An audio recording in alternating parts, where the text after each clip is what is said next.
My heart beat fast. My breathing quickened. I was almost there. A jump over the couch, a shimmy through the doorway, and a cry for help later. I had finally made it to my bedroom.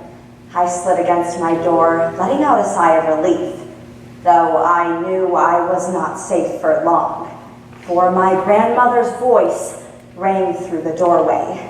"Habibti, are you hungry?" "La teta, no grandma." She had already force-fed me my third meal of the day. I glanced up at the clock. It was just noon. I emerged from my cave again around dinner time by the grumbling of my stomach. Right when I left my room, the aroma hit me. The strong smell of garlic, cardamom, clove, just surrounded and wafted around me. My mother and my teta were standing near the stove. Every so often, my teta would say, "No, no, I said a pinch," and my mother would claim, "That is a pinch." But quickly, they quelled their quarrels, and we gathered together as a family for dinner. For the first time in the day, our bustling household was quiet, with only the sounds of mouths munching. While food acts as a fundamental part of how and if we function to our fullest potential as human beings, it also serves as a mediator between different classes, races, and cultures. Food has the power to connect us to our heritage, educate on and integrate the culture of minorities, and ultimately unite people.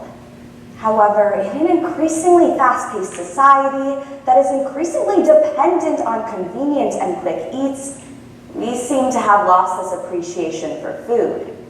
In order to understand the wide-reaching impact that food has on us, we must first assemble the ingredients and see how food actually preserves and integrates the culture of minority groups.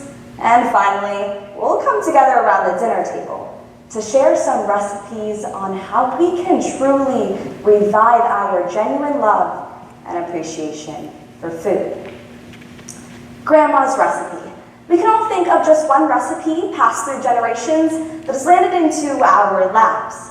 Rich in tradition, history, lifestyle, and value, although maybe a little too rich in salt. Sorry, Grandma. It serves as a timeline of our parents, grandparents, or great-grandparents' migration. Cooking traditional food helps preserve and tangibilize the culture left behind. A study in the American Journal of Botany emphasized the importance that cuisine played in maintaining cultural connections even among second and third generation children. Researcher David Taylor collected data in marketplaces in Puerto Rico and Hartford, Connecticut, which has a majority Puerto Rican community. In both locations, starchy fruits and root crops proved to be the most essential food groups, and shoppers demonstrated a willingness to pay more for these culturally significant crops, despite the availability of less expensive nutritional equivalents. These keystone food groups helped recreate a sense of home for those far removed from their original homeland. And without the staple of many foods today, much of different cultures would be lost.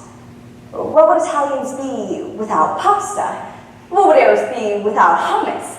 What would the French be without croissants? And most prominently, what would Americans be without, well, actually I'm not really sure. Fried chicken? No one else really eats that. But without realizing it, much of different cultures have already been steeped in the melting pot of America. The food that is assimilated in our country has educated us and defined our own family traditions. Honestly, can you name one food that is truly American besides Twinkie?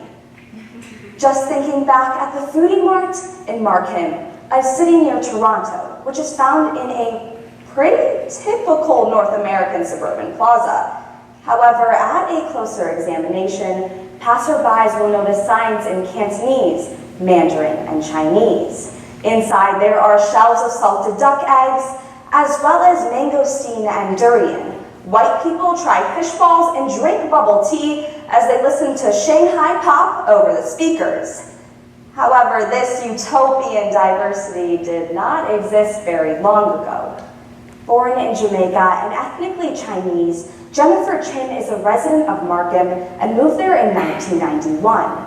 She said initially places like the Foodie Mart did not exist as the Chinese population was only at 14%. Today, however, the population of European origin residents are at a whopping 22%, while Chinese residents are at a 46% percentage, as well as South Asians at 18%. The rest of people are from a variety of different backgrounds, such as European, Filipino, Italian, and Iranian. However, I would like to state that although the Foodie Mart has helped integrate the culture of minorities, I'm not claiming that food solves everything. In June of 2017, a video surfaced of a white woman in Foodie Mart yelling at an employee, claiming, "This is Canada, an English-first country. Go back to China." She viciously and falsely continued, "You, if you work here, have to speak English." While this is just simply not true according to the Official Languages Act in Canada, the situation still continued for several minutes. Eventually, a woman stepped out of line and tried to de-escalate the situation by translating some menu items.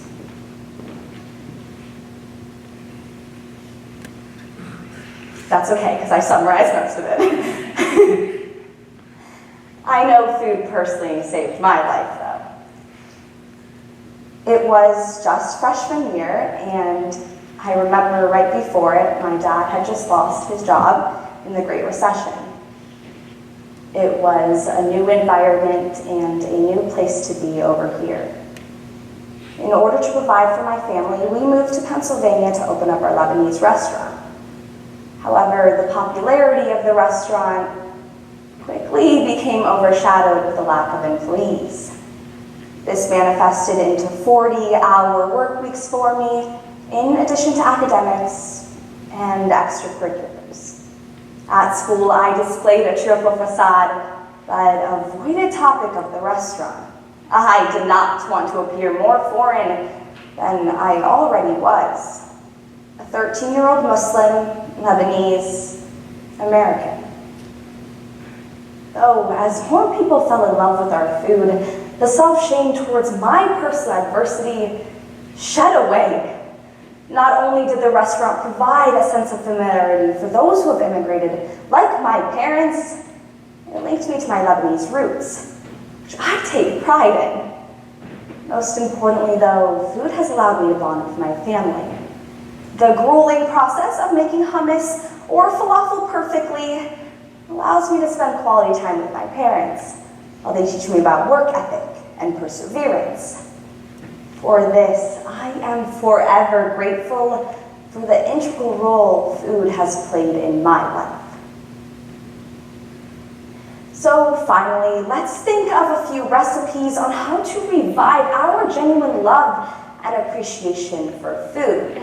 Because it goes beyond nutrition and alleviating hunger, eating together is inherently social behavior. Since we were children, we have been fully dependent on caregivers to give us what we needed. Thus, we have come to be conditioned to associate having our needs met with the presence of others. Cornell researcher Niffen states that from an evolutionary, philanthropic state of view, eating together has had a long primal tradition as a kind of social glue.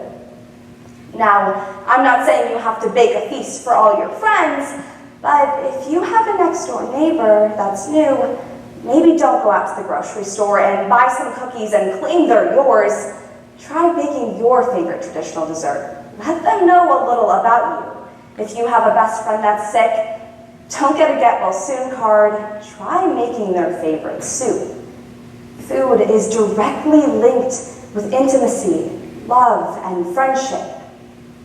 So, share the love.